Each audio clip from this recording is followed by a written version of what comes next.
जाला आयै सयथिबो दिनै एग्जामाव जेबो लिरनो हाथायखायाखैलै मायरिबो आयौ थोस हैद आसोल नोंनालाय माबायदि जाब्रा? आंना बिदिनोसै एसे मोजां साबानो जादों पास जागोन खोमा। होद जाम्बासोलै नों होनबा हाबाब लोगोखौनो बिदि थगायो आयौ हैस जाम्बालै नोङो आयै नोंजों रायलायनानै लाब गैलालै होनबा आयै थौ हानायनि एसे लोंहोलाहैदोलाय होनबालाय थैस आयै आंहा मा जाबावनांगौ। होद लोंनो मुदानो गैथारालै आंना दा।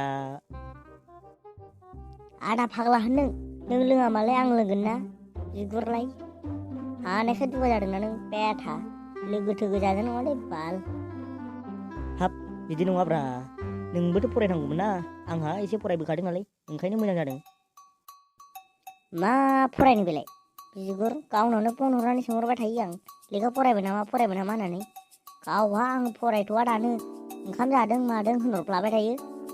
आंहा नों फरायाबा फरायनो गोसोआनो जाया ओंखायनो फरायाखै आं थगायनानै गाहा दाना पास जानो नागिरदोंना बेथाल हैद गुन्दा।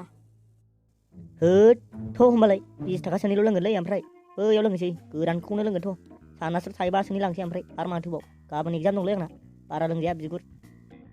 है नोंहा मालाय गोरोंखा सिन्था गैयालै बाल लेरला थौ लोंनोसै 20 थाखानियानो आयु थोलायलायो माइरि दोला जोब्बायलै थौ होमबालाय।